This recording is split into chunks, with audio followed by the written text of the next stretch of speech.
Bismillahirrahmanirrahim. Alhamdulillahi wa kafa wa sallallahu wa sallam wa baraka ala nabiyina Mustafa wa ala alihi wa ashabihi al-mustakmilina syaraf amma ba'd.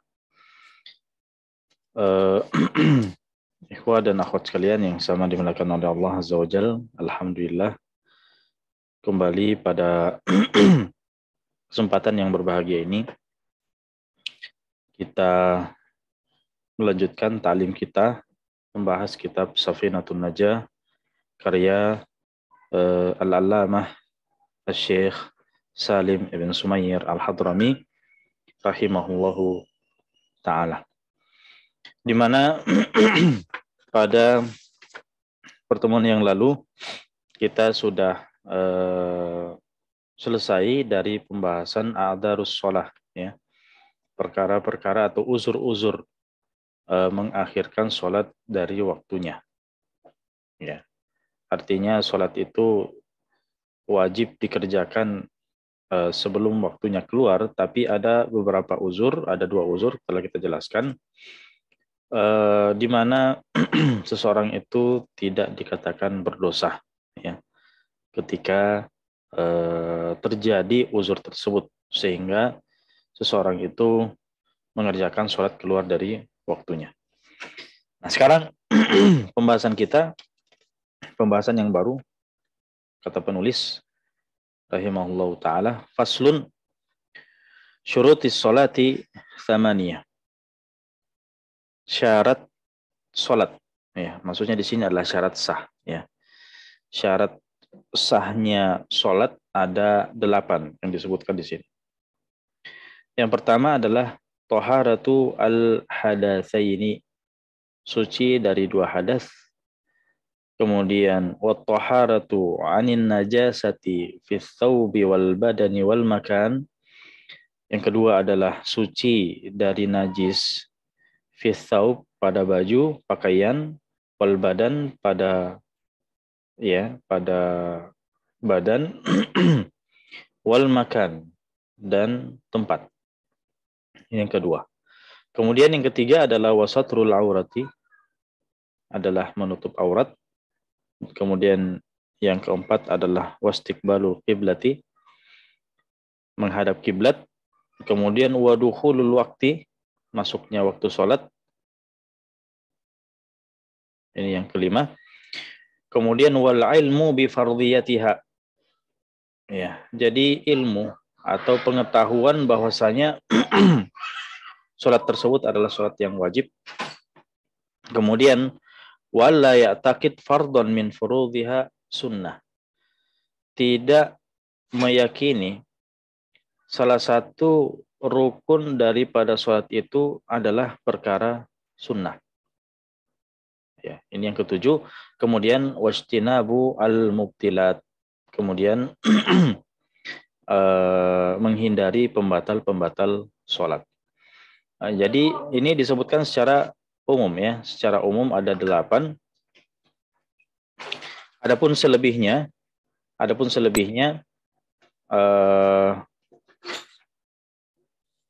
telah dikumpulkan dalam pembahasan yang ke-8.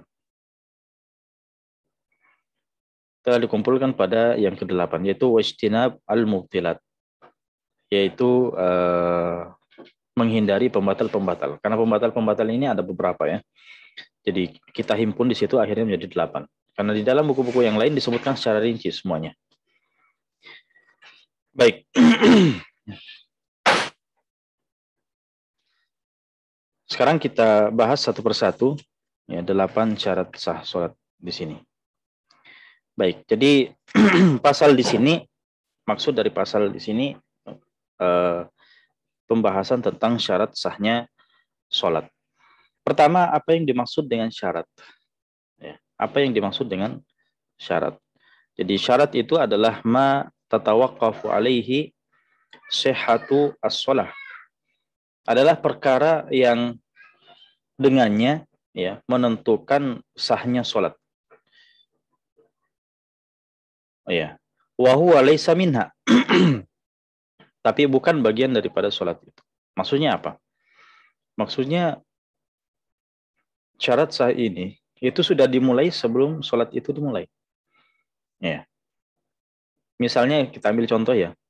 Tadi disebutkan suci daripada hadas. Suci daripada hadas, baik hadas kecil atau hadas besar. Suci dari hadas di sini kan dilakukan sebelum masuk ke dalam sholat. Ya. Wudu misalnya ya, wudu. Apakah wudu itu di dalam sholat atau di luar sholat? Nah, itu di luar sholat. Makanya di sini tadi definisi daripada syarat adalah apa? Ma tatawaqqaf alaihi sihhatus sholati wa huwa laysa minha, ya, adalah perkara yang menentukan keabsahan sholat namun bukan bagian darinya, ya.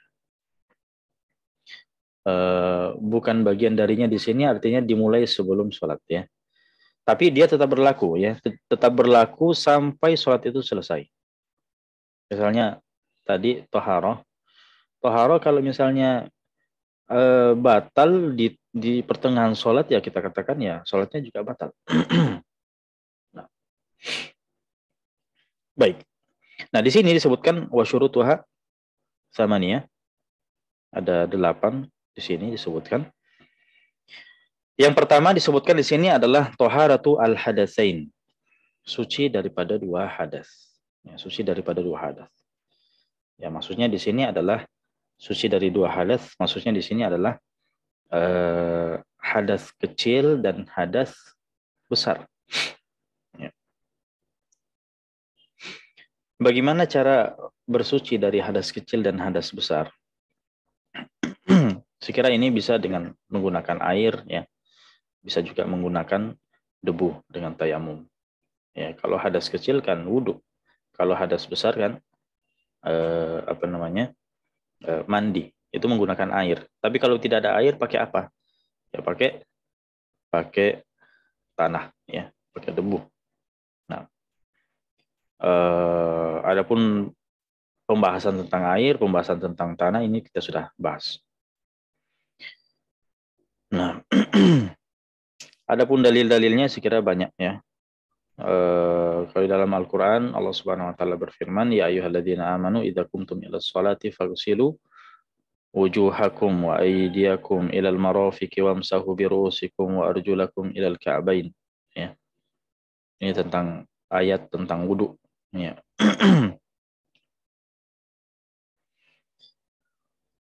Kalau tidak ada air ya pakai debu. Fa illam tajidu ma'an fatayammamu. Kemudian dalam hadis sebagaimana yang diriwayatkan oleh Imam Bukhari dan Imam Muslim, la yaqbalullahu atau la tuqbal salat la tuqbal salatan bi ghairi tahurin. Jadi salat itu tidak diterima kecuali dengan apa? Dengan suci. Nah, dan perkara ini tidak ada khilaf.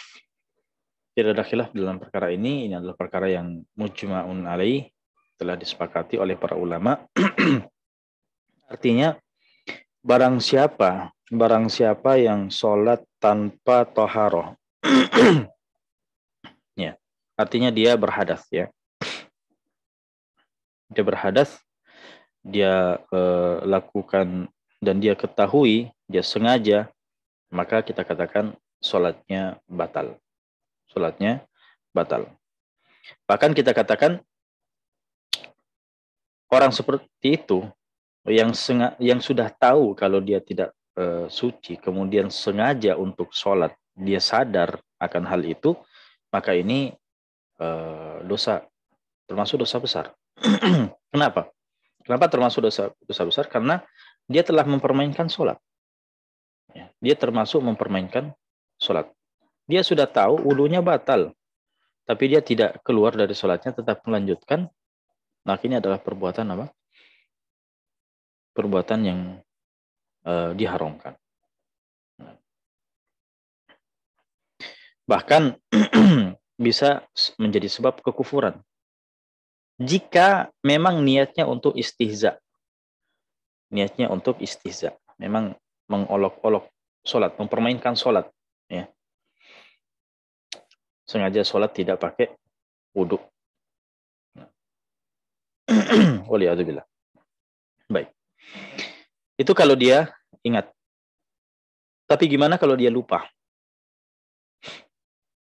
Kalau dia lupa dan dia sholat, ya namanya dia sholat dalam keadaan lupa, maka kita katakan dia tetap mendapat pahala berdasarkan maksudnya.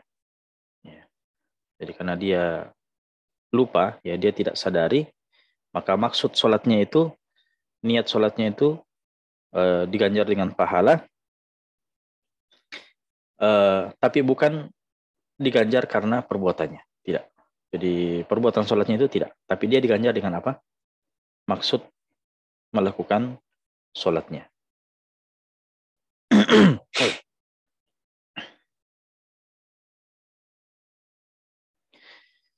Nah, bagaimana dengan status sholatnya sekarang?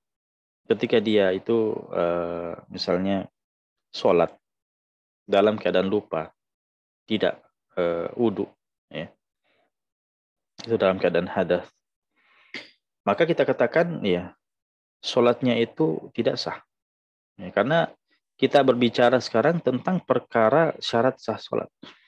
Kalau syarat sah sholat tidak terpenuhi, ya konsekuensinya adalah apa?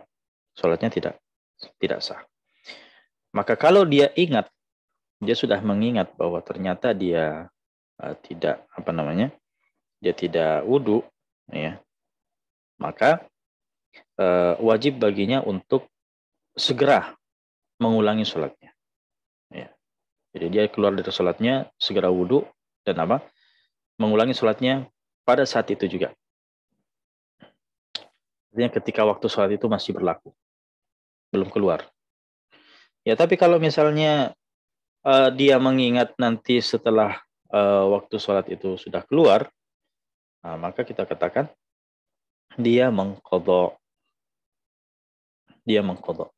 sholatnya. Nah, anggaplah itu sudah selesai ya. Anggaplah dia misalnya tadi sudah sholat, kemudian ternyata lupa. Nanti sudah sholat baru ingat, saya belum wudhu. Nah, kita katakan sholatnya batal. Nah, kalau diingat di waktu sholat itu, maka dia segera mengganti sholatnya, ya, sebelum waktu sholat itu keluar. Tapi kalau sudah keluar waktu, ya, maka kita katakan itu namanya qadha. Itu namanya qadha, mengqadha sholat. Nah, baik. Nah, sekarang, tapi kalau misalnya seseorang itu sholat dan tadinya dalam keadaan taharah, dia suci, kemudian masuk sholat, sholatnya belum selesai. Di tengah sholat, misalnya wudhunya batal, buang angin, misalnya, dalam sholat. Ya. Nah, kita katakan sholatnya batal.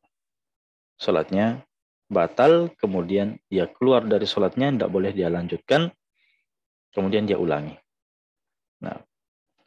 Nah sekarang, anggaplah dia sudah berada di rakaat terakhir, anggap seperti itu ya, sholat. Misalnya sholat asar tadi. Dia sudah rakaat pertama, kedua, ketiga, keempat. Keempat, di rakaat keempat tiba-tiba buang angin.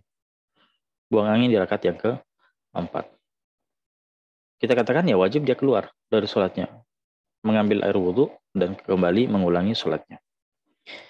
Nah, bagaimana dengan pahala yang amalan yang dia telah lakukan? Rakaat pertama, rakaat kedua, kan di situ ada beberapa amalan yang telah dia lakukan. Gimana pahalanya? Tetap dia dapatkan? Tidak. Nah, kita katakan dia tetap mendapatkan pahalanya. Ya, dia tetap mendapatkan pahalanya. Baik. Gimana kalau seorang itu misalnya tidak ada air dan tidak ada debu untuk dipakai tayamum? Dicari air tidak ada. Dia mau tayamum, debu juga tidak ada. Apa yang harus dia lakukan? Maka kita katakan dia tetap sholat sebagaimana apa adanya, ya. Dan sholatnya ini Maksud sholatnya ini adalah lihurmati al-waqt. Lihurmati al-waqt. Maksudnya adalah untuk menghargai waktu sholat.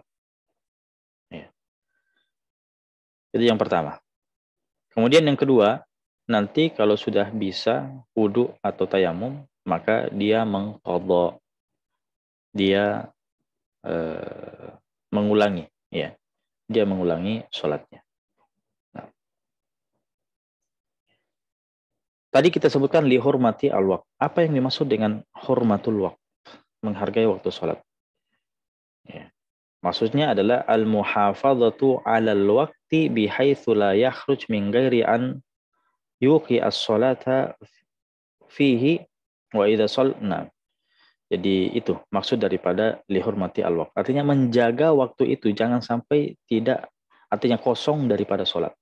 Tetap kita sholat pada waktu itu. Karena kalau kita tidak sholat, kita dianggap mengakhirkan sholat dari waktunya. Ya.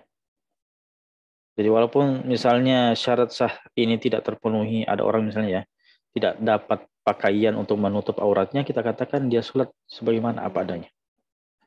Dihormati al-waqt. Adapun masalah mengganti nanti kalau sudah bisa, sudah dapat pakaian untuk menutup aurat, barulah dia mengulangi sholatnya. Adapun waktu sholat itu jangan sampai kosong dari sholat. Jangan sampai dia biarkan, karena kalau dia biarkan kosong tanpa sholat, justru dia akan mendapat dosa karena telah mengakhirkan sholat keluar dari waktunya dengan sengaja. Adapun tuntutan untuk mengganti itu karena ya syarat sah tidak terpenuhi. Syarat sah tidak terpenuhi. Nah.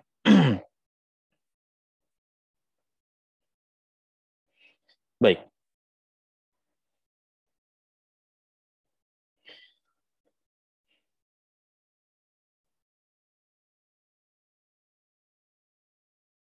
Itu syarat sah yang pertama ya. Syarat sah sholat yang pertama adalah taharatu al-hadatsain.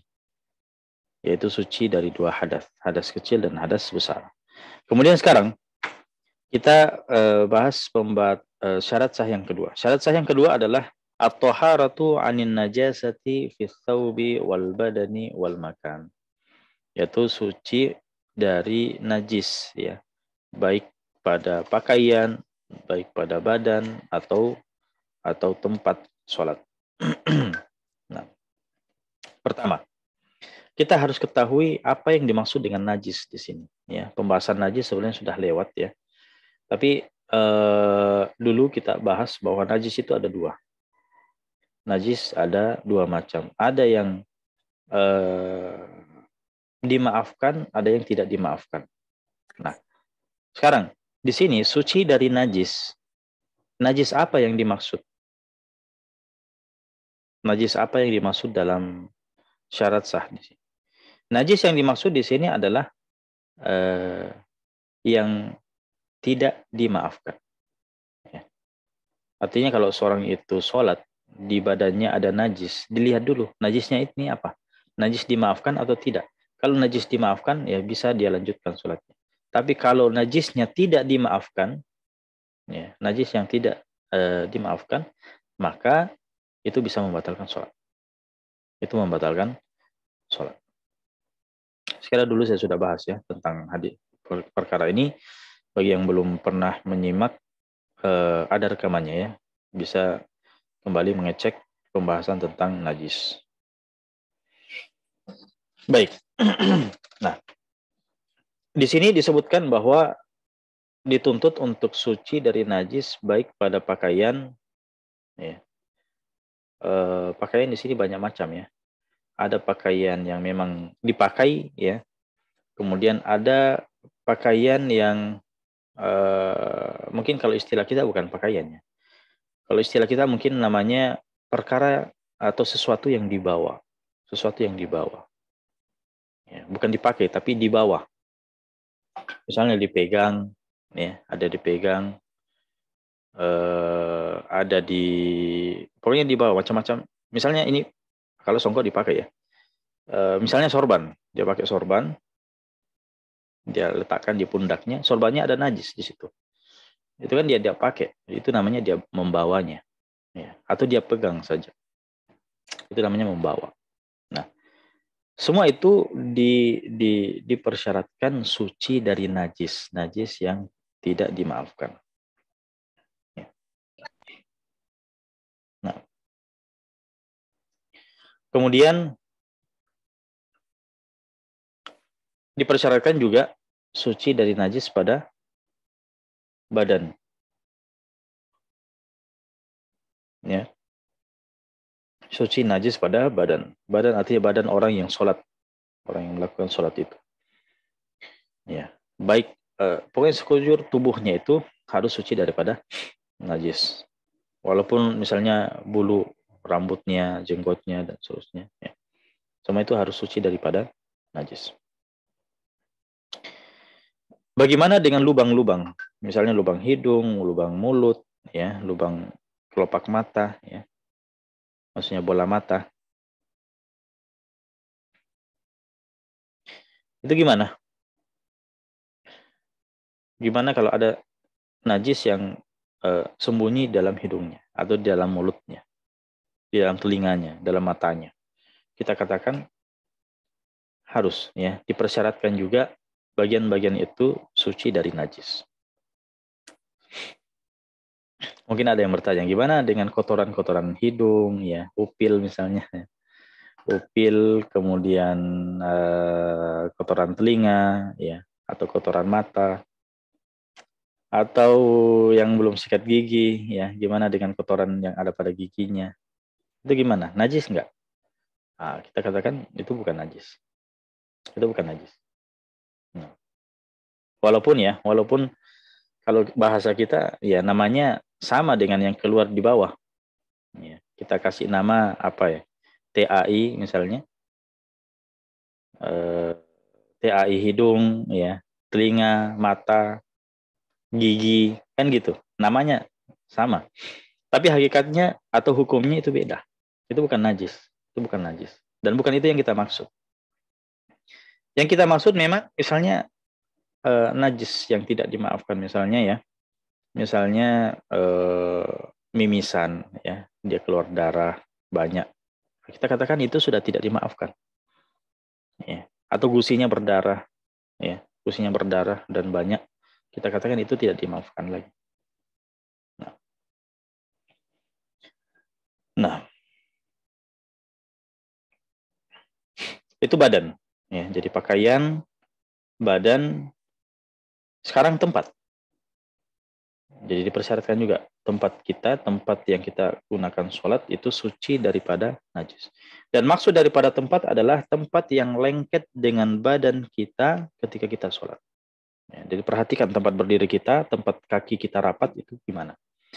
Kemudian kalau kita sujud, ya, tempat lutut kita, kan sujud itu mewajibkan 7 bagian anggota badan harus rapat, ya. Mulai dari jidat, kemudian kedua tangan, kemudian kedua lutut, kemudian kedua kaki. Itu 7. Itu dipersyaratkan semua yang lengket pada 7 anggota badan kita itu adalah suci. Ya. Walaupun mungkin di situ, ya, ada najis, ya, tapi tidak sampai lengket pada badan kita, maka itu tetap sah. Itu tetap sah.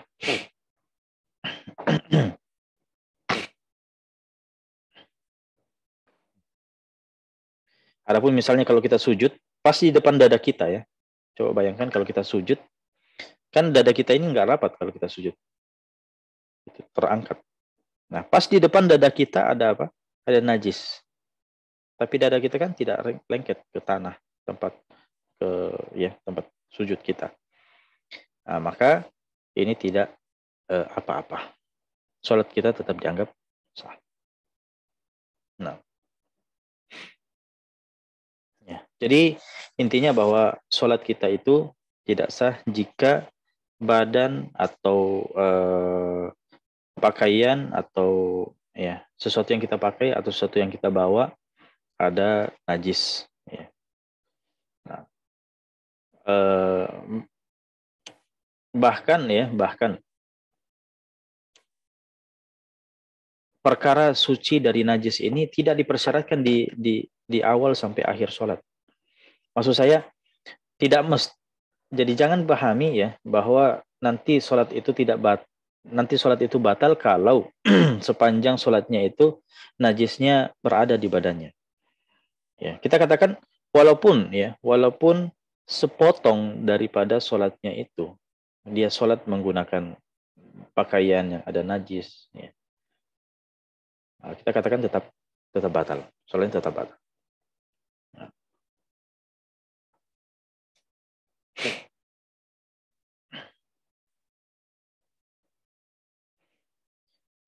iya, itu kalau misalnya memang dari awal sholat kita masuk di pakaian itu sudah ada najis.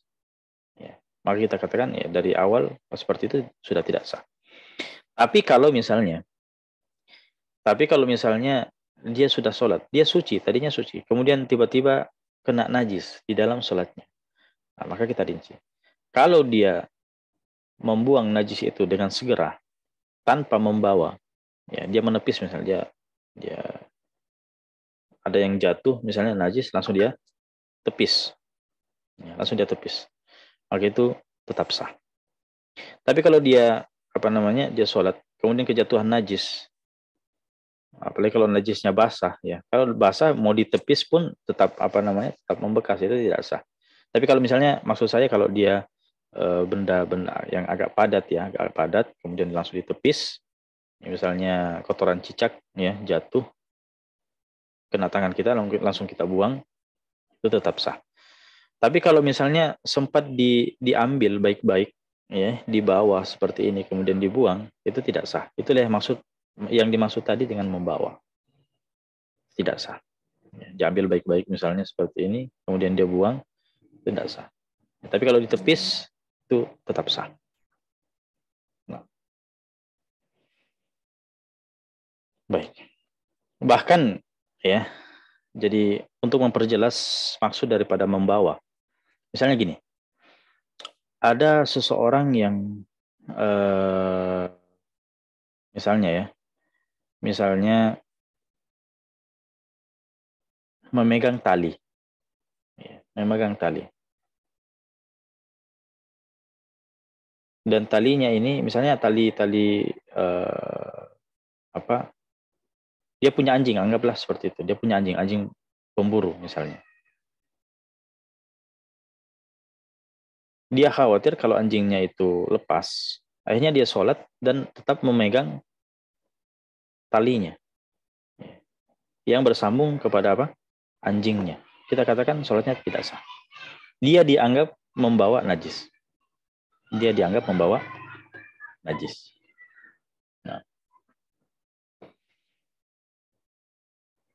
Nah, untuk contoh yang lebih konkret, biasanya eh, ibu-ibu ya, ibu-ibu yang mengangkat bayi yang lagi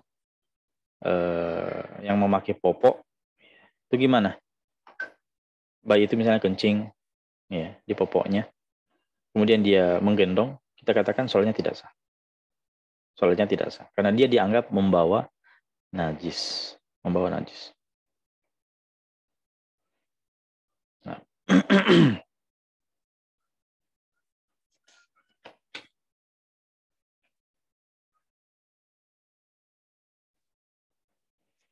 Tapi bagaimana kalau misalnya seseorang itu nanti setelah sholat baru dia sadar, ya, setelah sholat baru, yang kita jelaskan tadi itu berkaitan dengan kalau sementara sholat. Nah, gimana kalau setelah sholat baru dia sadar bahwasanya ternyata tadi ada najis? Ya. Apakah cukup tidak mengulangi lagi? Kita katakan tetap wajib dia ulangi. Ya.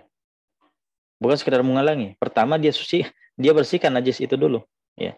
Jangan biarkan tetap ada, kemudian mengulangi sholat. Ya sama saja, tidak sah lagi. Tapi kalau dia membersihkan dulu, ya atau mengganti pakaiannya dulu, kemudian mengulangi sholatnya, nah, maka itulah yang sepantasnya. Nah, jadi kalau dia ingat masih ada waktu sholat, ya dia langsung ganti. Tapi kalau misalnya setelah sholat baru ingat, ya dia mengkodok sholatnya. Nah, itu berkaitan dengan orang yang sholat. Nah sekarang, kita sebagai orang yang melihat orang lain sholat. Kalau kita misalnya melihat ada seseorang ya, dia sholat dan ada najis yang kita lihat. Dia misalnya tidak lihat ya bahwa di pakaiannya ada najis, misalnya bagian belakang, tapi kita yang melihatnya kita tahu itu najis atau di kakinya. Ya. Maka kita sebagai orang yang melihat itu wajib memberitahukan orang tersebut. Ya. Wajib memberitahukan orang tersebut bahwasanya ada najis dan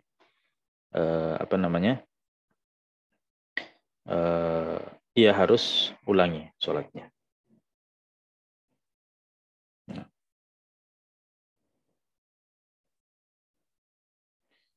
Tapi kalau orang itu tadi, misalnya gini, kan kita punya kewajiban untuk mengingatkan orang itu bahwa ada najis di situ. Tapi misalnya anggaplah kita tidak ingatkan, kita tidak beritahu. Ya. Maka untuk kita berdosa. Orang itu gimana hukum sholatnya? Karena dia tidak tahu, ya tetap hukumnya sah bagi dia. Sampai dia mengetahui bahwa ternyata ada najis, baru dianggap tidak sah, dan dia harus mengganti. Ya. Baik.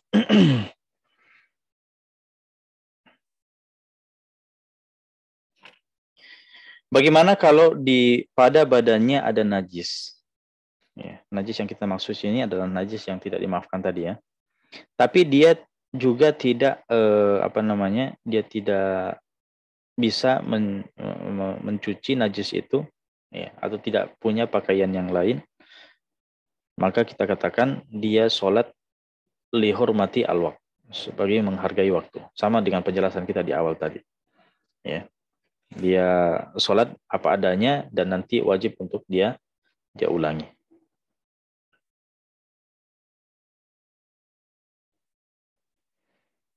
Nah,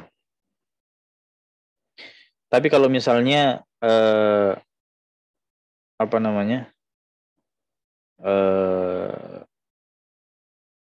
dia tidak mendapatkan air untuk mencuci, tapi dia bisa sholat tanpa memakai pakaian itu. Ya, kita katakan buka saja pakaiannya, dia sholat dengan apa adanya. Ya. Nah, yang sini sebutkan wa in kana ala thawbin najasah. Kalau pada pakaiannya itu ada najis, ghairu ma'fuin anha, tidak bisa, najis yang tidak dimaafkan. Walam yajid ma yaksiluhu bihi, dan dia tidak dapat air untuk mencucinya, ya. Fayajib an yusalli uryanan, maka dia wajib sholat dalam keadaan tidak memakai apa-apa, ya. Mendingan sholat tidak memakai apa-apa daripada sholat memakai pakaian yang ada najis. Fil asoh, ini pendapat yang kuat dalam mazhab, ya. Nah, sekarang apakah wajib untuk mengulangi? Nah, di sini wala i'adata alaihi. Dalam kasus ini tidak wajib untuk mengulangi sholatnya. Nah.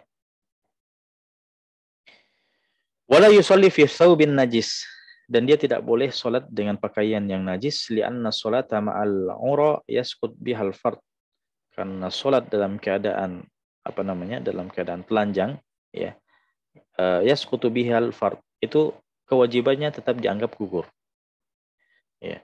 Wassalatu ma'an najasah la taskut, adapun sholat menggunakan adapun sholat menggunakan pakaian yang ada najis, ya, itu tidak menggugurkan kewajiban. Kenapa? Li'annahu tajib i'adatuha, karena itu wajib mengulanginya kalau dia sholat menggunakan pakaian yang ada najis. Afala yajuzu an yatruka sholatan yaskut bihal fard li sholatin la yaskut biha al fard. Ya, jadi kalau dia dihadapkan dengan dua keadaan, satunya sholat dan tetap menggugurkan kewajiban, dan satunya sholat tidak menggugurkan kewajiban, maka dia harus memilih yang tetap menggugurkan kewajiban. Yang mana tidak memakai pakaian. Ya, itu lebih dia utamakan dibandingkan memakai pakaiannya yang najis. Nah. Baik.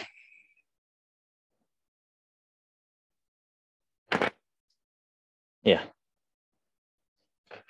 Ini pembahasan kita yang kedua dari syarat sah.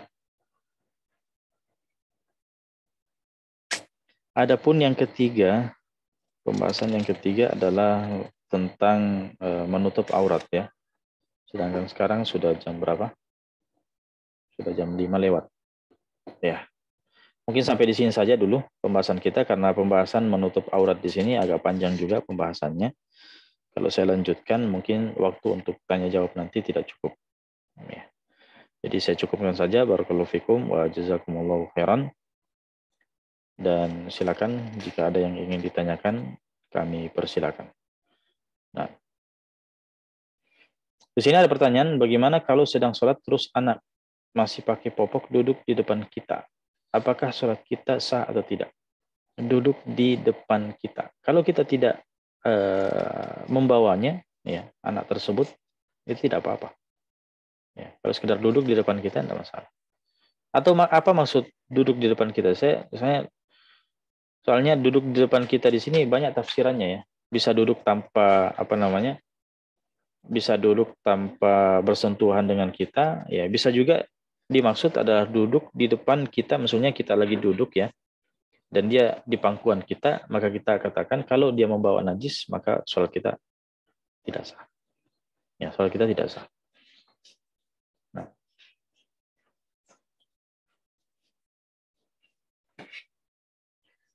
Baik, silakan. Ada pertanyaan lain? Fadhol.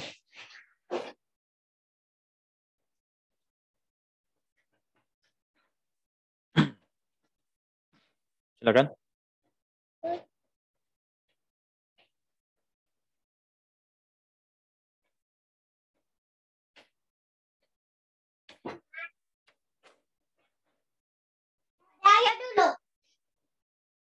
Ada pertanyaan lain?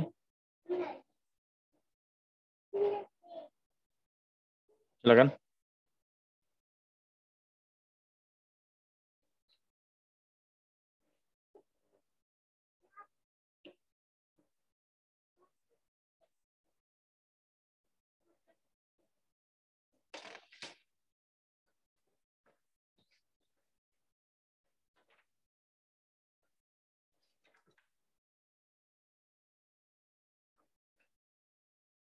Ya. Bagaimana hukum menguburkan mayat seorang muslim dengan peti? Ini nampaknya bukan pembahasan kita ya. Ya. Labas. Apa hukumnya menguburkan mayat dengan menggunakan peti? Jika ada hajat untuk melakukannya, tidak masalah. Ya. Jika ada hajat untuk melakukannya, tidak masalah. Menggunakan peti.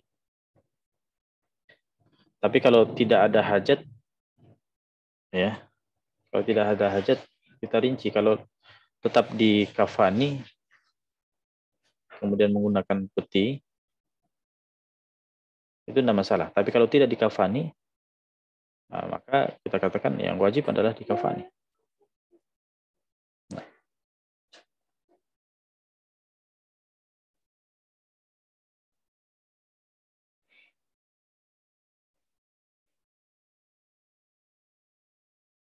Ada yang lain? Betul?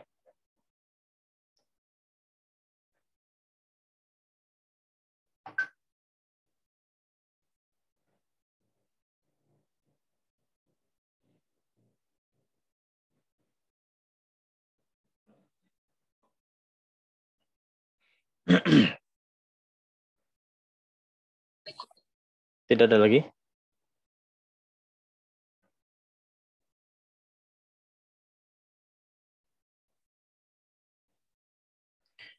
Apa menyentuh istri sendiri membatalkan wudhu? Iya. Menyentuh istri membatalkan wudhu. Karena istri termasuk non-mahram. Hukumnya termasuk non-mahram. Kenapa? Apa buktinya non-mahram? Bukankah mereka sudah jadi mahram kita? Ini kadang yang membuat bingung sebagian orang ya. Istri itu kan sudah jadi mahram kita, Ustaz. Kok menyentuhnya membatalkan wudhu? Kita katakan hukumnya tetap non-mahram. Ya. Hukumnya tetap non-mahram. Dalilnya apa? Dalilnya antum sendiri kan menikahinya. Apa definisi mahram? Mahram artinya orang yang tidak boleh dinikahi. Ya. Artinya kalau istri antum adalah mahram, ya harusnya antum tidak menikah dengan dia. Ya. Mungkin bahasa yang lebih tepat adalah dia sudah halal. Dia sudah halal. Tapi dari segi hukum, hukumnya tetap hukum non mahram. Ya. Kaitannya dengan pembatal-pembatal wudhu tetap berlaku. Kecuali yang antum sentuh adalah rambutnya, ya, atau kukunya, atau giginya, ya. Antum sentuh giginya, ya. Batal apa tidak? Tidak batal. Kenapa? Karena itu tidak termasuk kulit, ya. Rambut, gigi, kuku, ya, atau tulang misalnya. Kalau ada tulangnya yang kelihatan antum sentuh. Nah, nah, ada yang lain?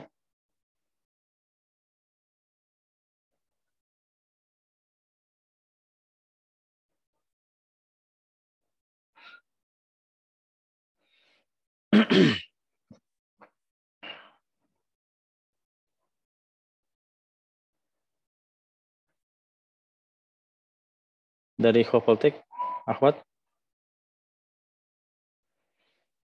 Bagaimana dengan riwayat yang ketika Rasulullah SAW salat kemudian memindahkan kaki istrinya?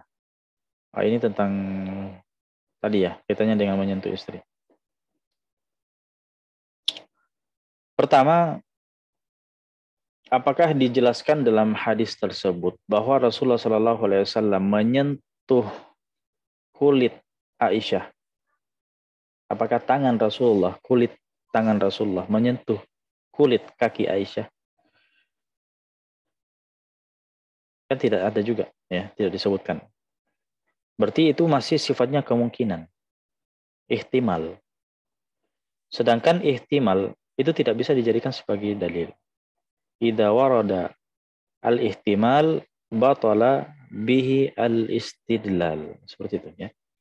Jadi kalau ada misalnya dalil yang masih sifatnya kemungkinan, itu belum bisa dijadikan sebagai dalil. Ya, untuk membatalkan yang sudah pasti. Kalau yang sudah pasti ya mazhab Syafi'i mengatakan sebagaimana dalam ayat tadi ya, aula mastumun nisa, ya. Kalian menyentuh wanita. Dan mereka memahami menyentuh di sini dengan menyentuh hakikat menyentuh itu. Namanya la masayula misu itu adalah pemahaman makna hakikinya adalah menyentuh. Adapun memaknainya sebagai jima, sebagai berhubungan badan, itu adalah makna majaz. Sedangkan ketika berhadapan antara makna hakiki dengan makna majaz, yang diutamakan adalah makna hakiki. Makna hakikinya apa? Makna hakikinya adalah tadi, menyentuh kulit dengan kulit. Nah, baik. Tadi ada pertanyaan.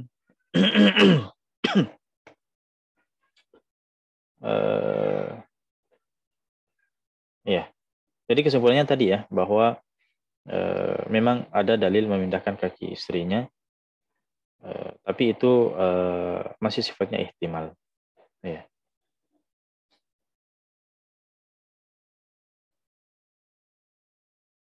Bagaimana jika seorang wanita yang memakai cadar dan dia tidak sengaja dilihat oleh laki-laki ajnabi?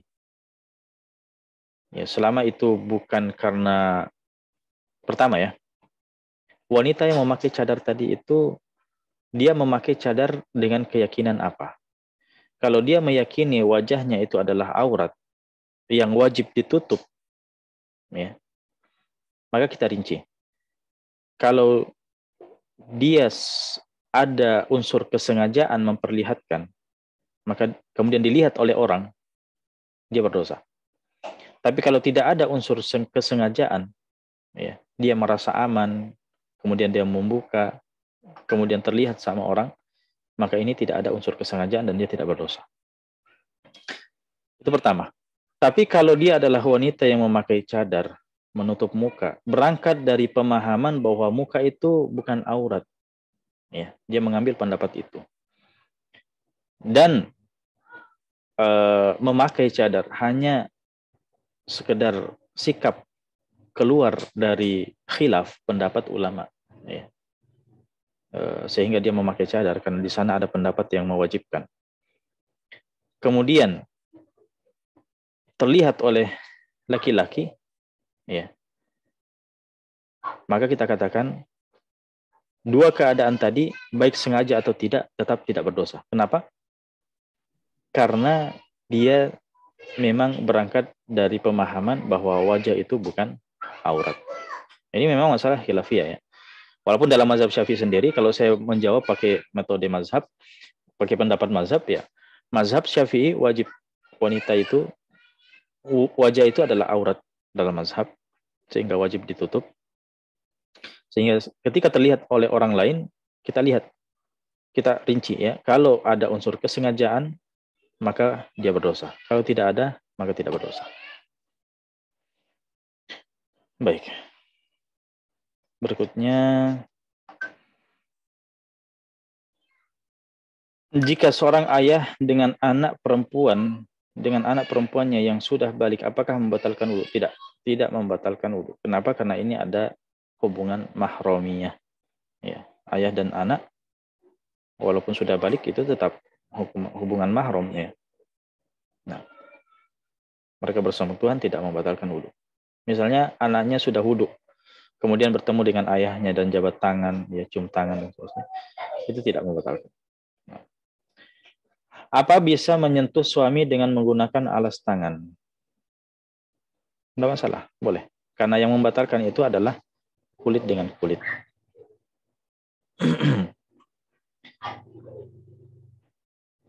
Tentang perkara wudhu, bagaimana dengan orang yang tidak punya dengan tangan dan siku? Oke. Apakah tetap membasuh sisa lengannya atau yang ada atau tidak perlu membasuhnya? Sisa daripada tangan yang masuk dalam bagian yang wajib dibasuh, ya, misalnya tangan, ya, yang wajib kan sampai siku, ya, dan siku termasuk. Tapi kalau misalnya terpotongnya bagian sini, ya, maka sisanya ini dia harus basuh, ya, terpotong sisa sini. Atau terpotong pas di siku, maka sisanya bagian bawahnya itu dia basahi. Nah, tapi kalau misalnya terpotong di atas siku, maka kita katakan, ya, itu tidak wajib lagi, tidak wajib.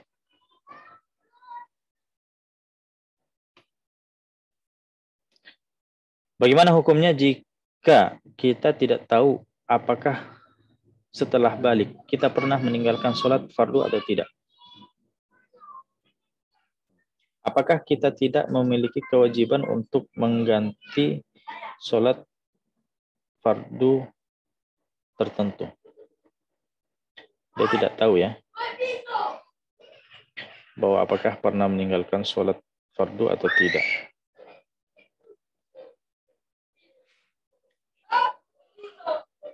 Pertama, dia lihat keyakinannya itu gimana.